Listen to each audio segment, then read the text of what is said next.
ನಮಸ್ಕಾರ, ನೀವು ನೋಡ್ತಾ ಇದ್ದೀರಾ ರಿಪಬ್ಲಿಕ್ ಕನ್ನಡ. ನಾನು ಅಶ್ವಥ್. ಚಿನ್ನಸ್ವಾಮಿ ಸ್ಟೇಡಿಯಂ ಬಳಿ ಕಾಲ್ತುಣಿತದ ದುರಂತದ ಪ್ರಕರಣದಲ್ಲಿ ಒಂದಷ್ಟು ಜನರ ತಲೆದಂಡ ಆಯಿತು. ಅದಾದ ಮೇಲೆ ಸಿಎಂ ಸಿದ್ದರಾಮಯ್ಯ ಈ ಪ್ರಕರಣವನ್ನು ಸಿಐಡಿಗೆ ಕೊಟ್ಟರು. ಅದರ ಬೆನ್ನಲ್ಲೇ ಕೆಎಸ್ಸಿಎ ಕಚೇರಿಯಲ್ಲಿ ಸಿಐಡಿ ತನಿಖೆ ಮಾಡ್ತಾ ಇತ್ತು. ಈಗ ಕಚೇರಿಯಲ್ಲಿ ಮತ್ತೊಂದು ಸಿಐಡಿ ತಂಡದಿಂದ ಶೋಧ ಅನ್ನುವಂಥ ಮಾಹಿತಿ ಸಿಗ್ತಾ ಇದೆ.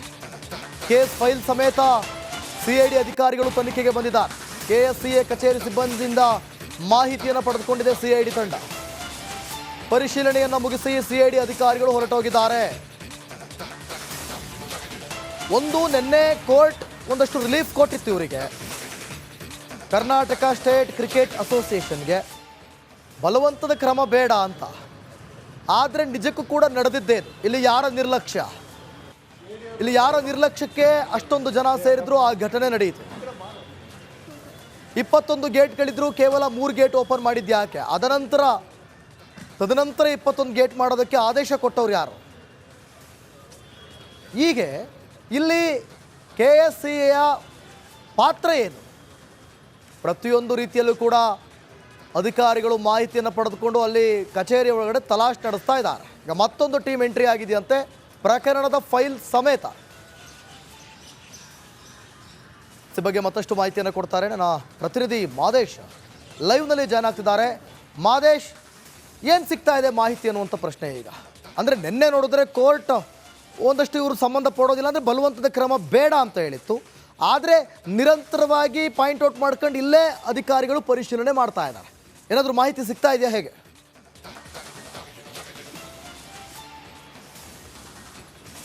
ದಿವಿತ್, ಖಂಡಿತವಾಗ್ಲೂ ಕೂಡ ನಿನ್ನೆ ಹೈಕೋರ್ಟ್ ಕೆಎಸ್ಸಿಎ ಪದಾಧಿಕಾರಿಗಳಿಗೆ ಒಂದು ರಿಲೀಫನ್ನು ನೀಡಿತು.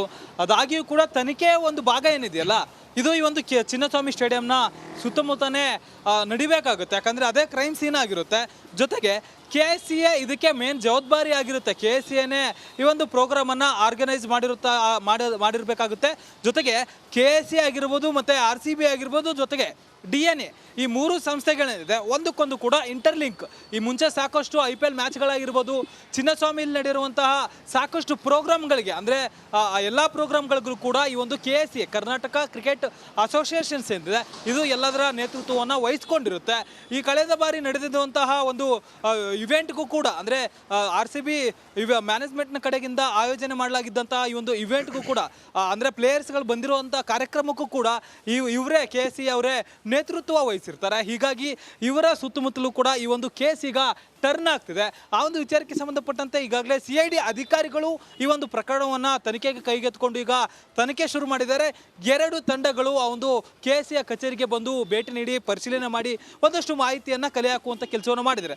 ಈ ಬೆನ್ನಲ್ಲೇ ಬೆಳಗ್ಗೆ ಅಷ್ಟೇ 2 ಪದಾಧಿಕಾರಿಗಳು ತಮ್ಮ ಸ್ಥಾನಕ್ಕೆ ರಾಜೀನಾಮೆ ಕೊಡೋದಾಗಿ ಈಗಾಗಲೇ ರೆಸಿಗ್ನೇಷನ್ ಲೆಟರನ್ನು ಕೂಡ ತಯಾರು ಮಾಡಿಕೊಂಡು ಪ್ರೆಸ್ ನೋಟ್ ಅಂತೇಳಿ ನಮಗೆ ಮಾಧ್ಯಮಗಳಿಗೆ ಮಾಹಿತಿ ನೀಡುವಂಥ ಕೆಲಸವನ್ನು ಕಾರ್ಯದರ್ಶಿ ಜೈಶಂಕರ್ ಮತ್ತು ಖಜಾಂಜಿ ಜೈರಾಮ್ ಅವರು ಮಾಡಿದ್ರು. ಈ ಒಂದು ಬೆನ್ನಲ್ಲೇ ಮತ್ತೆ ಒಂದು KSCA ಕಚೇರಿಯಲ್ಲಿ ಈಗ ಆ ಒಂದು ಸದಸ್ಯರು ಮತ್ತೆ ಅಧ್ಯಕ್ಷರು ಸೇರಿ ಒಂದಷ್ಟು ಮೀಟಿಂಗ್ಗಳನ್ನು ಹಾಗೆ ಸಂಪರ್ಕದಲ್ಲಿ. ನಮಸ್ಕಾರ, ನೀವು ನೋಡ್ತಾ ಇದ್ದೀರಾ ರಿಪಬ್ಲಿಕ್ ಕನ್ನಡ. ನಾನು ಅಶ್ವಥ್. ಚಿನ್ನಸ್ವಾಮಿ ಸ್ಟೇಡಿಯಂ ಬಳಿ ಕಾಲ್ತುಣಿತದ ದುರಂತದ ಪ್ರಕರಣದಲ್ಲಿ ಒಂದಷ್ಟು ಜನರ ತಲೆದಂಡ ಆಯಿತು. ಅದಾದ ಮೇಲೆ ಸಿಎಂ ಸಿದ್ದರಾಮಯ್ಯ ಈ ಪ್ರಕರಣವನ್ನು ಸಿಐಡಿಗೆ ಕೊಟ್ಟರು. ಅದರ ಬೆನ್ನಲ್ಲೇ ಕೆಎಸ್ಸಿಎ ಕಚೇರಿಯಲ್ಲಿ ಸಿಐಡಿ ತನಿಖೆ ಮಾಡ್ತಾ ಇತ್ತು. ಈಗ ಕಚೇರಿಯಲ್ಲಿ ಮತ್ತೊಂದು ಸಿಐಡಿ ತಂಡದಿಂದ ಶೋಧ ಅನ್ನುವಂಥ ಮಾಹಿತಿ ಸಿಗ್ತಾ ಇದೆ. ಕೇಸ್ ಫೈಲ್ ಸಮೇತ ಸಿಐಡಿ ಅಧಿಕಾರಿಗಳು ತನಿಖೆಗೆ ಬಂದಿದ್ದಾರೆ. ಕೆಎಸ್ಸಿಎ ಕಚೇರಿ ಸಿಬ್ಬಂದಿಯಿಂದ ಮಾಹಿತಿಯನ್ನು ಪಡೆದುಕೊಂಡಿದೆ ಸಿಐಡಿ ತಂಡ. ಪರಿಶೀಲನೆಯನ್ನು ಮುಗಿಸಿ ಸಿಐಡಿ ಅಧಿಕಾರಿಗಳು ಹೊರಟೋಗಿದ್ದಾರೆ.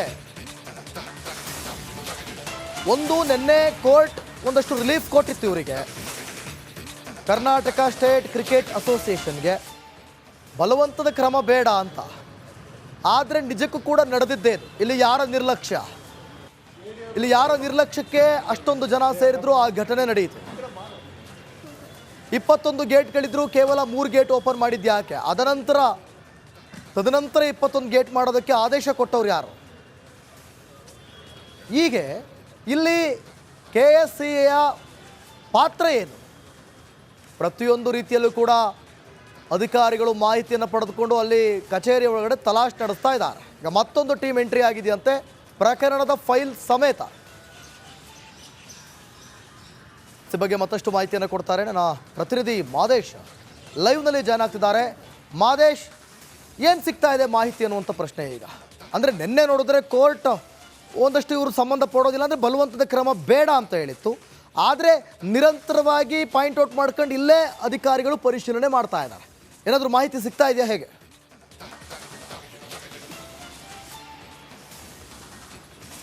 ದಿವಿತ್, ಖಂಡಿತವಾಗ್ಲೂ ಕೂಡ ನಿನ್ನೆ ಹೈಕೋರ್ಟ್ ಕೆಸಿಯ ಪದಾಧಿಕಾರಿಗಳಿಗೆ ಒಂದು ರಿಲೀಫನ್ನು ನೀಡಿತು. ಅದಾಗಿಯೂ ಕೂಡ ತನಿಖೆಯ ಒಂದು ಭಾಗ ಏನಿದೆಯಲ್ಲ, ಇದು ಈ ಒಂದು ಚಿನ್ನಸ್ವಾಮಿ ಸ್ಟೇಡಿಯಂನ ಸುತ್ತಮುತ್ತನೇ ನಡಿಬೇಕಾಗುತ್ತೆ. ಯಾಕಂದರೆ ಅದೇ ಕ್ರೈಮ್ ಸೀನ್ ಆಗಿರುತ್ತೆ.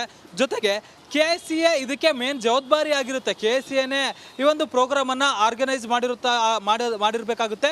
ಜೊತೆಗೆ KCA ಆಗಿರ್ಬೋದು ಮತ್ತು RCB ಆಗಿರ್ಬೋದು, ಜೊತೆಗೆ DNA, ಈ ಮೂರು ಸಂಸ್ಥೆಗಳೇನಿದೆ ಒಂದಕ್ಕೊಂದು ಕೂಡ ಇಂಟರ್ಲಿಂಕ್. ಈ ಮುಂಚೆ ಸಾಕಷ್ಟು IPL ಮ್ಯಾಚ್ಗಳಾಗಿರ್ಬೋದು, ಚಿನ್ನಸ್ವಾಮಿಯಲ್ಲಿ ನಡೆಯುವಂತಹ ಸಾಕಷ್ಟು ಪ್ರೋಗ್ರಾಮ್ಗಳಿಗೆ, ಅಂದರೆ ಎಲ್ಲ ಪ್ರೋಗ್ರಾಮ್ಗಳಿಗೂ ಕೂಡ ಈ ಒಂದು KCA ಕರ್ನಾಟಕ ಕ್ರಿಕೆಟ್ ಅಸೋಸಿಯೇಷನ್ಸ್ ಏನಿದೆ ಇದು ಎಲ್ಲದರ ನೇತೃತ್ವವನ್ನು ವಹಿಸ್ಕೊಂಡಿರುತ್ತೆ. ಈ ಕಳೆದ ಬಾರಿ ನಡೆದಿರುವಂತಹ ಒಂದು ಇವೆಂಟ್ಗೂ ಕೂಡ, ಅಂದರೆ RCB ಮ್ಯಾನೇಜ್ಮೆಂಟ್ನ ಕಡೆಗಿಂದ ಆಯೋಜನೆ ಮಾಡಲಾಗಿದ್ದಂತಹ ಈ ಒಂದು ಇವೆಂಟ್ಗೂ ಕೂಡ, ಅಂದರೆ ಪ್ಲೇಯರ್ಸ್ಗಳು ಬಂದಿರುವಂಥ ಕಾರ್ಯಕ್ರಮಕ್ಕೂ ಕೂಡ ಇವರೇ KCA ಅವರೇ ನೇತೃತ್ವ ವಹಿಸಿರ್ತಾರೆ. ಹೀಗಾಗಿ ಇವರ ಸುತ್ತಮುತ್ತಲೂ ಕೂಡ ಈ ಒಂದು ಕೇಸ್ ಈಗ ಟರ್ನ್ ಆಗ್ತಿದೆ. ಆ ಒಂದು ವಿಚಾರಕ್ಕೆ ಸಂಬಂಧಪಟ್ಟಂತೆ ಈಗಾಗಲೇ CID ಅಧಿಕಾರಿಗಳು ಈ ಒಂದು ಪ್ರಕರಣವನ್ನು ತನಿಖೆಗೆ ಕೈಗೆತ್ತಿಕೊಂಡು ಈಗ ತನಿಖೆ ಶುರು ಮಾಡಿದ್ದಾರೆ. 2 ತಂಡಗಳು ಆ ಒಂದು KCA ಕಚೇರಿಗೆ ಬಂದು ಭೇಟಿ ನೀಡಿ ಪರಿಶೀಲನೆ ಮಾಡಿ ಒಂದಷ್ಟು ಮಾಹಿತಿಯನ್ನು ಕಲೆ ಹಾಕುವಂಥ ಕೆಲಸವನ್ನು ಮಾಡಿದ್ದಾರೆ. ಈ ಬೆನ್ನಲ್ಲೇ ಬೆಳಗ್ಗೆ ಅಷ್ಟೇ 2 ಪದಾಧಿಕಾರಿಗಳು ತಮ್ಮ ಸ್ಥಾನಕ್ಕೆ ರಾಜೀನಾಮೆ ಕೊಡೋದಾಗಿ ಈಗಾಗಲೇ ರೆಸಿಗ್ನೇಷನ್ ಲೆಟರನ್ನು ಕೂಡ ತಯಾರು ಮಾಡಿಕೊಂಡು ಪ್ರೆಸ್ ನೋಟ್ ಅಂತೇಳಿ ನಮಗೆ ಮಾಧ್ಯಮಗಳಿಗೆ ಮಾಹಿತಿ ನೀಡುವಂಥ ಕೆಲಸವನ್ನು ಕಾರ್ಯದರ್ಶಿ ಜೈಶಂಕರ್ ಮತ್ತು ಖಜಾಂಜಿ ಜೈರಾಮ್ ಅವರು ಮಾಡಿದ್ರು. ಈ ಒಂದು ಬೆನ್ನಲ್ಲೇ ಮತ್ತೆ ಒಂದು KCA ಕಚೇರಿಯಲ್ಲಿ ಈಗ ಆ ಒಂದು ಸದಸ್ಯರು ಮತ್ತೆ ಅಧ್ಯಕ್ಷರು ಸೇರಿ ಒಂದಷ್ಟು ಮೀಟಿಂಗ್ಗಳನ್ನು ಸಂಪರ್ಕದಲ್ಲಿ. ನಮಸ್ಕಾರ, ನೀವು ನೋಡ್ತಾ ಇದ್ದೀರಾ ರಿಪಬ್ಲಿಕ್ ಕನ್ನಡ. ನಾನು ಅಶ್ವತಿಗತ್. ಚಿನ್ನಸ್ವಾಮಿ ಸ್ಟೇಡಿಯಂ ಬಳಿ ಕಾಲ್ತುಣಿತದ ದುರಂತದ ಪ್ರಕರಣದಲ್ಲಿ ಒಂದಷ್ಟು ಜನರ ತಲೆದಂಡ ಆಯಿತು. ಅದಾದ ಮೇಲೆ CM ಸಿದ್ದರಾಮಯ್ಯ ಈ ಪ್ರಕರಣವನ್ನು CIDಗೆ ಕೊಟ್ಟರು. ಅದರ ಬೆನ್ನಲ್ಲೇ KCA ಕಚೇರಿಯಲ್ಲಿ CID ತನಿಖೆ ಮಾಡ್ತಾ ಇತ್ತು. ಈಗ ಕಚೇರಿಯಲ್ಲಿ ಮತ್ತೊಂದು CID ತಂಡದಿಂದ ಶೋಧ ಅನ್ನುವಂಥ ಮಾಹಿತಿ ಸಿಗ್ತಾ ಇದೆ. ಕೇಸ್ ಫೈಲ್ ಸಮೇತ CID ಅಧಿಕಾರಿಗಳು ತನಿಖೆಗೆ ಬಂದಿದ್ದಾರೆ. KCA ಕಚೇರಿ ಸಿಬ್ಬಂದಿಯಿಂದ ಮಾಹಿತಿಯನ್ನು ಪಡೆದುಕೊಂಡಿದೆ CID ತಂಡ. ಪರಿಶೀಲನೆಯನ್ನು ಮುಗಿಸಿ CID ಅಧಿಕಾರಿಗಳು ಹೊರಟೋಗಿದ್ದಾರೆ. ನಿನ್ನೆ ಕೋರ್ಟ್ ಒಂದಷ್ಟು ರಿಲೀಫ್ ಕೊಟ್ಟಿತ್ತು ಇವರಿಗೆ. ಕರ್ನಾಟಕ ಸ್ಟೇಟ್ ಕ್ರಿಕೆಟ್ ಅಸೋಸಿಯೇಷನ್ಗೆ ಬಲವಂತದ ಕ್ರಮ ಬೇಡ ಅಂತ. ಆದರೆ ನಿಜಕ್ಕೂ ಕೂಡ ನಡೆದಿದ್ದೇನು? ಇಲ್ಲಿ ಯಾರ ನಿರ್ಲಕ್ಷ್ಯಕ್ಕೆ ಅಷ್ಟೊಂದು ಜನ ಸೇರಿದ್ರು ಆ ಘಟನೆ ನಡೆಯಿತು. 21 ಗೇಟ್ಗಳಿದ್ರು, ಕೇವಲ 3 ಗೇಟ್ ಓಪನ್ ಮಾಡಿದ್ದು ಯಾಕೆ? ತದನಂತರ 21 ಗೇಟ್ ಮಾಡೋದಕ್ಕೆ ಆದೇಶ ಕೊಟ್ಟವ್ರು ಯಾರು? ಹೀಗೆ ಇಲ್ಲಿ KCAಯ ಪಾತ್ರ ಏನು?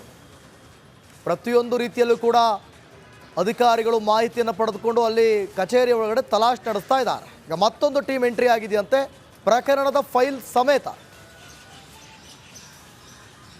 ಈ ಬಗ್ಗೆ ಮತ್ತಷ್ಟು ಮಾಹಿತಿಯನ್ನು ಕೊಡ್ತಾರೆ ನನ್ನ ಪ್ರತಿನಿಧಿ ಮಾದೇಶ್ ಲೈವ್ನಲ್ಲಿ ಜಾಯ್ನ್ ಆಗ್ತಿದ್ದಾರೆ.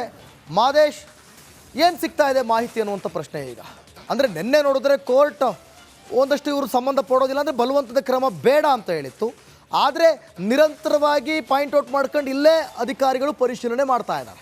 ಏನಾದರೂ ಮಾಹಿತಿ ಸಿಗ್ತಾ ಇದೆಯಾ ಹೇಗೆ?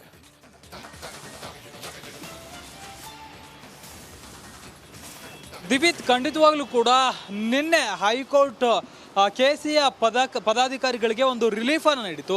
ಅದಾಗಿಯೂ ಕೂಡ ತನಿಖೆಯ ಒಂದು ಭಾಗ ಏನಿದೆಯಲ್ಲ, ಇದು ಈ ಒಂದು ಚಿನ್ನಸ್ವಾಮಿ ಸ್ಟೇಡಿಯಂನ ಸುತ್ತಮುತ್ತನೇ ನಡಿಬೇಕಾಗುತ್ತೆ. ಯಾಕಂದರೆ ಅದೇ ಕ್ರೈಮ್ ಸೀನ್ ಆಗಿರುತ್ತೆ. ಜೊತೆಗೆ KCA ಇದಕ್ಕೆ ಮೇನ್ ಜವಾಬ್ದಾರಿ ಆಗಿರುತ್ತೆ. KCAನೇ ಈ ಒಂದು ಪ್ರೋಗ್ರಾಮನ್ನು ಆರ್ಗನೈಸ್ ಮಾಡಿರಬೇಕಾಗುತ್ತೆ. ಜೊತೆಗೆ KCA ಆಗಿರ್ಬೋದು ಮತ್ತು RCB ಆಗಿರ್ಬೋದು, ಜೊತೆಗೆ DNA ಈ ಮೂರು ಸಂಸ್ಥೆಗಳೇನಿದೆ ಒಂದಕ್ಕೊಂದು ಕೂಡ ಇಂಟರ್ಲಿಂಕ್. ಈ ಮುಂಚೆ ಸಾಕಷ್ಟು IPL ಮ್ಯಾಚ್ಗಳಾಗಿರ್ಬೋದು, ಚಿನ್ನಸ್ವಾಮಿಯಲ್ಲಿ ನಡೆದಿರುವಂತಹ ಸಾಕಷ್ಟು ಪ್ರೋಗ್ರಾಮ್ಗಳಿಗೆ ಅಂದರೆ ಎಲ್ಲ ಪ್ರೋಗ್ರಾಮ್ಗಳಿಗೂ ಕೂಡ ಈ ಒಂದು KSCA ಕರ್ನಾಟಕ ಕ್ರಿಕೆಟ್ ಅಸೋಸಿಯೇಷನ್ಸ್ ಏನಿದೆ ಇದು ಎಲ್ಲದರ ನೇತೃತ್ವವನ್ನು ವಹಿಸ್ಕೊಂಡಿರುತ್ತೆ. ಈ ಕಳೆದ ಬಾರಿ ನಡೆದಿರುವಂತಹ ಒಂದು ಇವೆಂಟ್ಗೂ ಕೂಡ ಅಂದರೆ RCB ಮ್ಯಾನೇಜ್ಮೆಂಟ್ನ ಕಡೆಗಿಂದ ಆಯೋಜನೆ ಮಾಡಲಾಗಿದ್ದಂತಹ ಈ ಒಂದು ಇವೆಂಟ್ಗೂ ಕೂಡ ಅಂದರೆ ಪ್ಲೇಯರ್ಸ್ಗಳು ಬಂದಿರುವಂಥ ಕಾರ್ಯಕ್ರಮಕ್ಕೂ ಕೂಡ ಇವರೇ KSCA ಅವರೇ ನೇತೃತ್ವ ವಹಿಸಿರ್ತಾರೆ. ಹೀಗಾಗಿ ಇವರ ಸುತ್ತಮುತ್ತಲೂ ಕೂಡ ಈ ಒಂದು ಕೇಸ್ ಈಗ ಟರ್ನ್ ಆಗ್ತಿದೆ. ಆ ಒಂದು ವಿಚಾರಕ್ಕೆ ಸಂಬಂಧಪಟ್ಟಂತೆ ಈಗಾಗಲೇ CID ಅಧಿಕಾರಿಗಳು ಈ ಒಂದು ಪ್ರಕರಣವನ್ನು ತನಿಖೆಗೆ ಕೈಗೆತ್ತಿಕೊಂಡು ಈಗ ತನಿಖೆ ಶುರು ಮಾಡಿದ್ದಾರೆ. 2 ತಂಡಗಳು ಆ ಒಂದು KSCA ಕಚೇರಿಗೆ ಬಂದು ಭೇಟಿ ನೀಡಿ ಪರಿಶೀಲನೆ ಮಾಡಿ ಒಂದಷ್ಟು ಮಾಹಿತಿಯನ್ನು ಕಲೆ ಹಾಕುವಂಥ ಕೆಲಸವನ್ನು ಮಾಡಿದ್ದಾರೆ. ಈ ಬೆನ್ನಲ್ಲೇ ಬೆಳಗ್ಗೆ ಅಷ್ಟೇ ಇಬ್ಬರು ಪದಾಧಿಕಾರಿಗಳು ತಮ್ಮ ಸ್ಥಾನಕ್ಕೆ ರಾಜೀನಾಮೆ ಕೊಡೋದಾಗಿ ಈಗಾಗಲೇ ರೆಸಿಗ್ನೇಷನ್ ಲೆಟರನ್ನು ಕೂಡ ತಯಾರು ಮಾಡಿಕೊಂಡು ಪ್ರೆಸ್ ನೋಟ್ ಅಂತೇಳಿ ನಮಗೆ ಮಾಧ್ಯಮಗಳಿಗೆ ಮಾಹಿತಿ ನೀಡುವಂಥ ಕೆಲಸವನ್ನು ಕಾರ್ಯದರ್ಶಿ ಜೈಶಂಕರ್ ಮತ್ತು ಖಜಾಂಜಿ ಜೈರಾಮ್ ಅವರು ಮಾಡಿದ್ರು. ಈ ಒಂದು ಬೆನ್ನಲ್ಲೇ ಮತ್ತೆ ಒಂದು KSCA ಕಚೇರಿಯಲ್ಲಿ ಈಗ ಆ ಒಂದು ಸದಸ್ಯರು ಮತ್ತೆ ಅಧ್ಯಕ್ಷರು ಸೇರಿ ಒಂದಷ್ಟು ಮೀಟಿಂಗ್ ಗಳನ್ನ ನಡೆಸುವಂತ ಹಾಗೆ ಸಂಪರ್ಕದಲ್ಲಿ